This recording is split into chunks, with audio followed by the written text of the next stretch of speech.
Okay everyone, it's time to talk about Midnight. Now, my goal in this video is to explain everything that's going on in this cinematic. Who are these people? What's actually going on? How have we got here?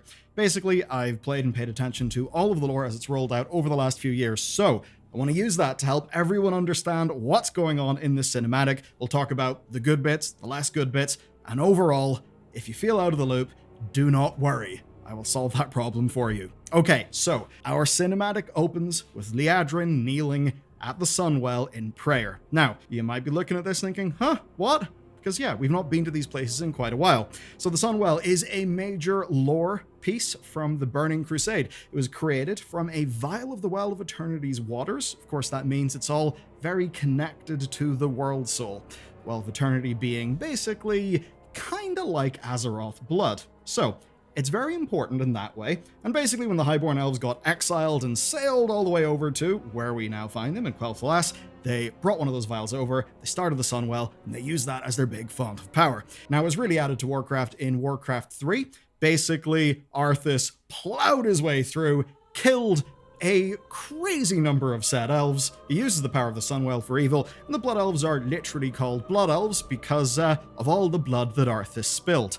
Okay. Now, at the end of the Burning Crusade expansion, it was sanctified by Prophet Velen, meaning that light is involved with it as well as the powers of Azeroth. Now, the whole sort of Blood Elf moral redemption is essentially tied way back to that moment, very much expressed in the character of Liadrin, which is why she is here doing all of her praying. Now, there'll be a key connection later on here if you were wondering, why did a bunch of paladins just walk out of the Sunwell in the cinematic? Don't worry. We'll get to that. The next thing we see then is Loramar walk in and basically say, enough of that praying, it is time to go and fight because stuff is going down. Now, Loramar is the Regent Lord, so that basically means he is the ruler, he is the leader of the Blood Elves. The king's dead, and his son, Xalatath, who you will have known from, say, the Burning Crusade and Warcraft 3, didn't really turn out so good, so we're left with him. And with all of these guys, with these Blood Elves, I want you to think of some of the deeper Tolkien lore with the Noldor Elves. Not really as they're portrayed in the Lord of the Rings movies, but rather I'm talking about the deeper lore, characters like Feanor and the kinslaying. So that's kind of the lineage of these elves if you just need a little bit of help kind of working out, triangulating the literary tradition, etc., that they come from. Okay, he says that the time for prayer has passed. That is a significant line. It does show that they are losing faith under pressure from this big attack that they're under. That's important because light in the Warcraft setting requires faith to be wielded effectively. Now, this is not some morally pure, I believe in God and he will give me magic stuff. It's not like that. It's far more like a force that responds to one's basically deep faith in that force. And that means it can be used for good. It can also be used for evil. As an example, the Scarlet Crusade and Xera, who we see where, Illidan says, "F you, I won't do what you told me," and then does a big eye beam on her. But anyway, we go outside and we see the Void Storm. Okay, it's this purple, dark void energy surrounding everything. And you might be wondering, what is it? Where has it came from? And why did Blizzard do a video with Samwell Tarly? But the context is, this is almost certainly a direct result of the events of patch 11.2. It's the most recent patch in the game. In that patch, Xalatath basically gets the Darkheart back, just that also we end up putting the power of Dimensius into the Darkheart. Now, if you are not really up to date, that may seem like a whole bunch of proper nouns. All you need to know for now is a character who does not want the best for us got the thing that she wanted, and that means that she can do this. Clearly, the Void Storm is something she's putting all around Azeroth to put everyone under pressure. But there is a reason why all of this is going down at the Sunwell in particular. That's because it is one of the most powerful places on Azeroth. It basically is combining the power of the light also with the power of Azeroth herself. Again, that's via the Well of Eternity stuff. Now, Xalatath's overall goal is to corrupt the Sunwell and flip it over to Void. And that, I would imagine anyway, would give her control over the World Soul. And basically, if you're wondering how that would happen, it's because light and void are sides of the same coin. It's not really like how, we think about light and shadow in real life. And what is shadow? It is simply the absence of light. It's not like that in the Warcraft setting. Basically, think of void as anti-light, right? so they can flip. And we even see this in many of the Naru, where they are these divine, sort of light-looking characters who can actually go into a void cycle. And most recently we saw that, of course, in Bellular, which is one of the big cool visuals that we see in the War Within expansion. And if you want a sense of the stakes from these two characters, basically, as I said, Arthas tore his way through their lands, completely decimated their people. I think it's only like 10% of them ended up surviving what Arthas did. So what's going on here, the Sunwell being under attack, is essentially a repeat of their literal worst nightmare. It's a repeat of the worst thing that's basically happened to them in living memory.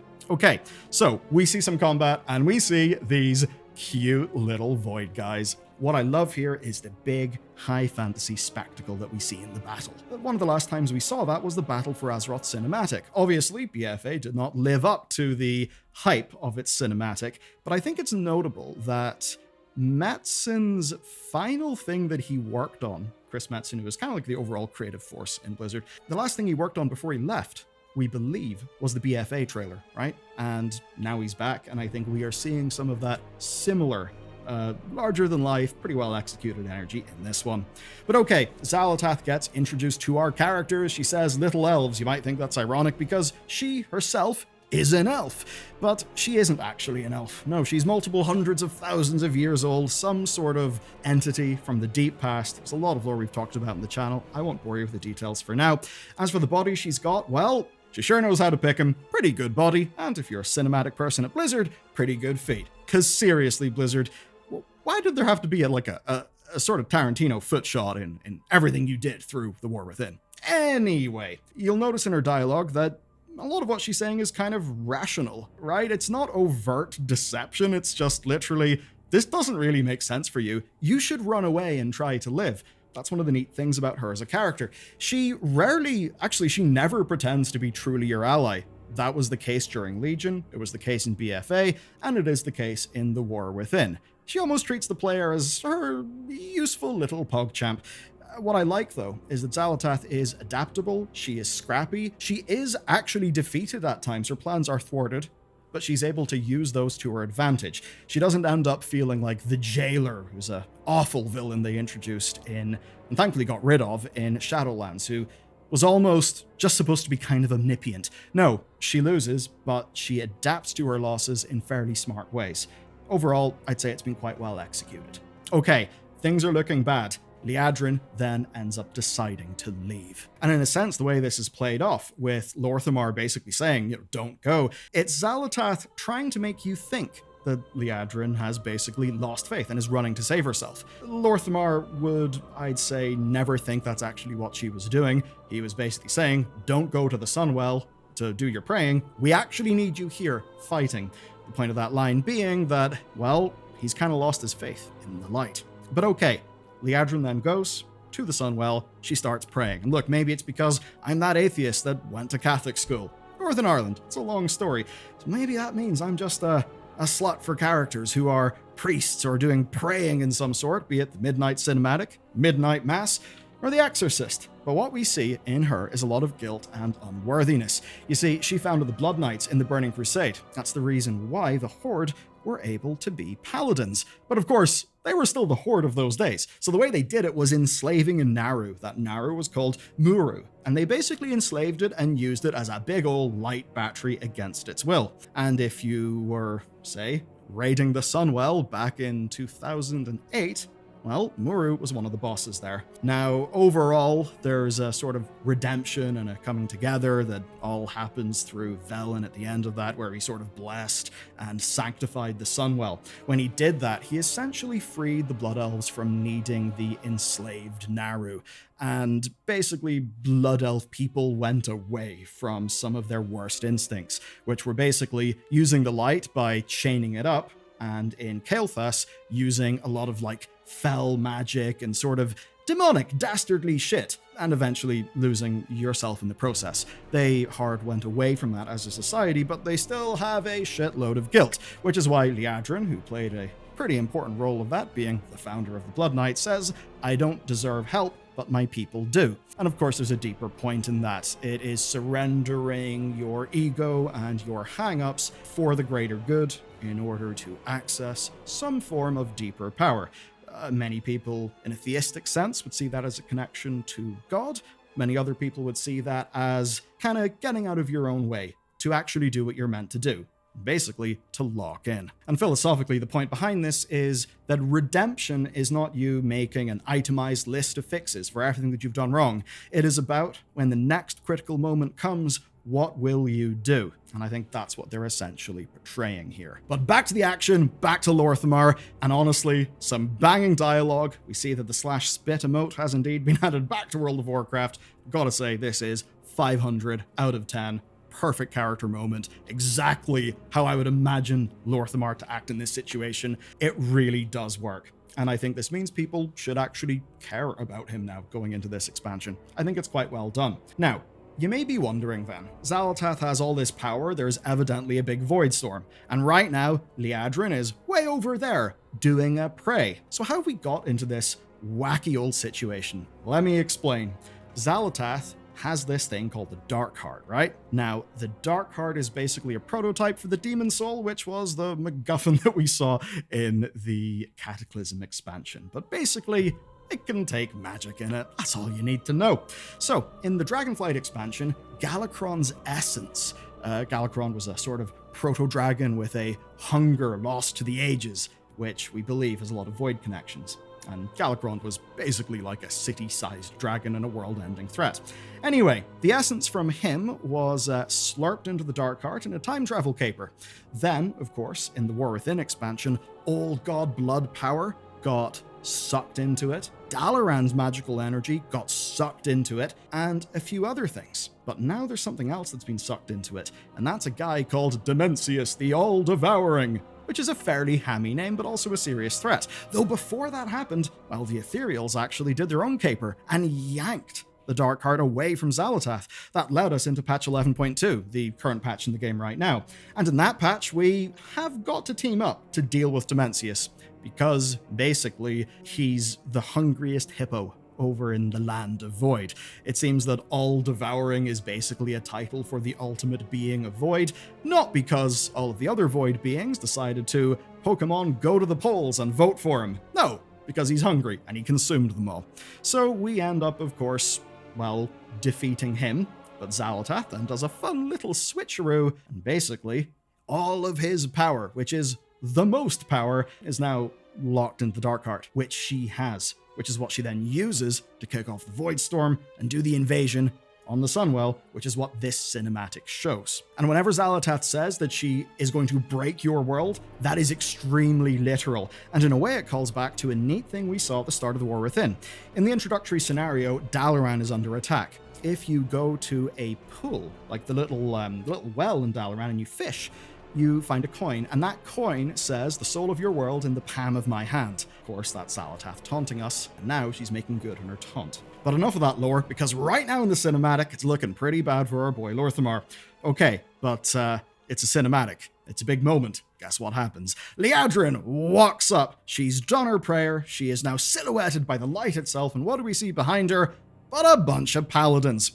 Now, this has confused a lot of people, and rightly so, because if you haven't played the War Within and you haven't followed its lore, this will look very goofy indeed. Like, seriously, is this like the Protoss or something? You know, where they can just get beamed in? Don't worry, I can explain. So, you've got the Sunwell, right? Which is this big, powerful font of light also connected to the World Soul. Now, there's this group that we met called the Hallowfall Arathi. Basically, they are a offshoot of the Arathi, who, like a long-ass time ago, traveled their way to a continent on the other side of Azeroth. They have got this light-based empire that completely dominates that continent, and we meet an expeditionary force of them in the War Within. Now, as they were traveling towards Khazalgar, which was the main location of the War Within expansion, and by the way, they were going there based off a holy vision that their emperor got from the Sacred Flame, or the Radiant Flame, one of the two, which is basically, long story short, their version of the Sunwell. He gets a vision, sends an expeditionary force to Khazalgar, but they get caught in a storm, and it very much looks like they're all going to die. But there's a humongous flash of light, and then they find themselves in Hallowfall, beneath Bellular, right? Which again is a similar light, world, soul sort of thing. So basically, they were in a place of extreme faith and dire need, which led to an intervention from the light. And it very much seems that that is what is happening here, which I don't think is too particularly ridiculous, actually. That kind of is how the light would work. We need to remember that the light is often personified by sentient beings like the Naru, who can actually intervene in things. And a neat little tidbit is that the explanation of the lore of the Sacred Flame, the Hallowfall Arathi's version of the Sunwell, actually happened in dialogue between some Hallowfall characters and Liadrin, who is, of course, the character that we see praying. So she will now kind of understand a lot more of this stuff. But anyway, these paladins arrive. Who the hell are they?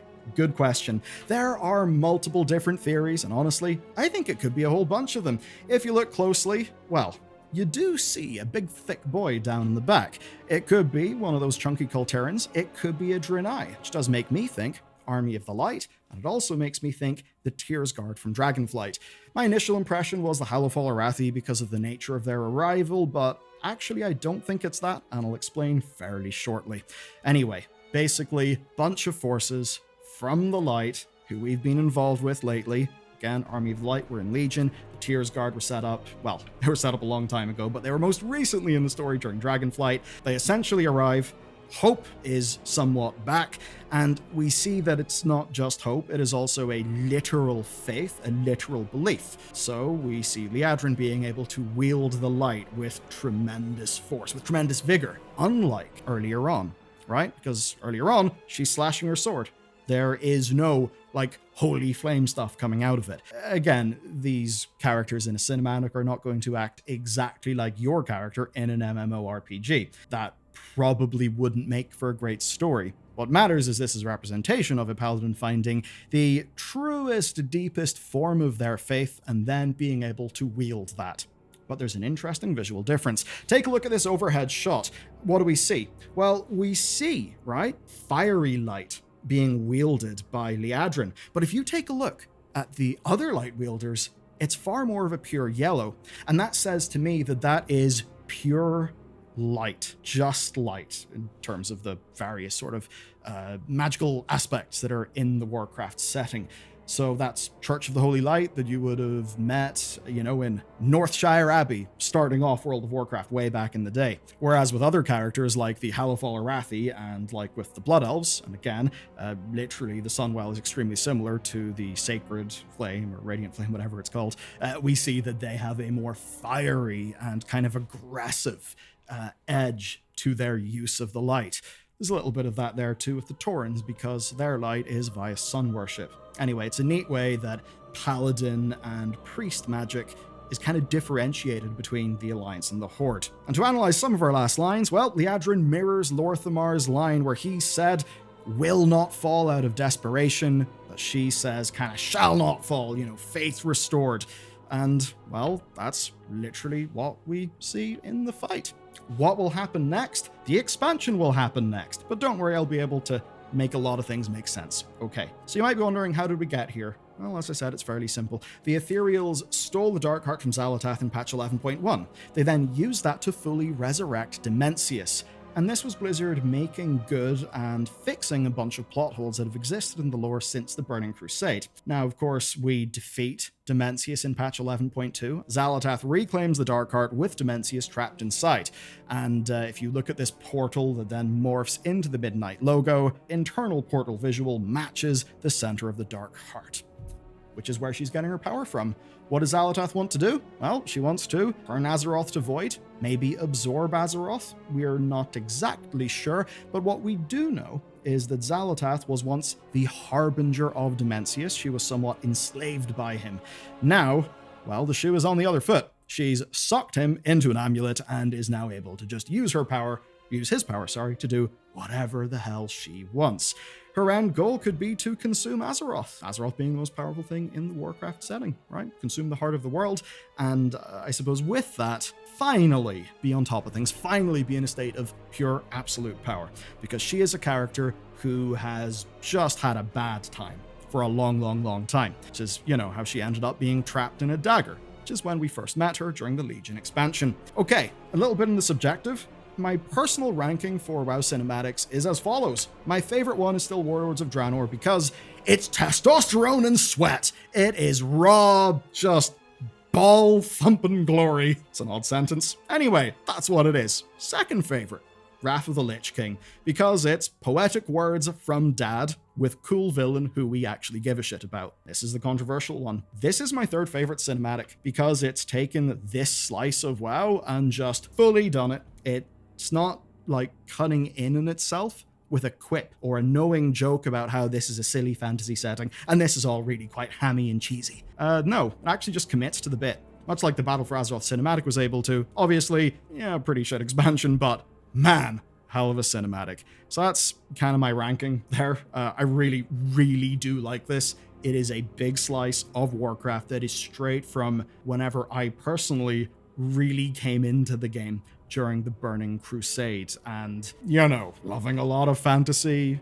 loving Tolkien, running around Quel'Thalas, the music, the visuals, all 10 out of 10 to me. Though I have seen some criticisms and things like characters looking, I guess, well, some stupid stuff of these characters don't look as hot as they should be. Come on. In terms of details, though, I love the weathering. I love the texture work. That actually sells the realism here. When you actually look at their gear, it is battered. And one of the things that makes fantasy stuff look fake and cringe is whenever that weathering and texture work isn't done. I mean, an example of that being done quite wrong, I would say, is the Hobbit movies, especially when they get into their big battle scenes where it's just, hey, this is elves total war. No, this actually feels like it's a high fantasy setting done authentically to a damn high fidelity. So yeah, we've came a long way from people shouting lightning bolt. As for some common criticisms, yeah, no glowing eyes. Now, there is concept art that shows they probably tested it, and at least the Warcraft movie proved that its implementation of glowy eyes on elves really failed when being photoreal. And I would say it is better to do this cinematic without glowy eyes than to do glowy eyes and have it be shit. Now, I have to imagine they tested glowy eyes and they ultimately decided it wasn't good enough. I think the best case scenario would have been more glowy eyes, but evidently they looked at what they had and decided that in the time that they had, they weren't able to do that. I wish they could have, but I respect their decision, and I think that's just being realistic about this scenario.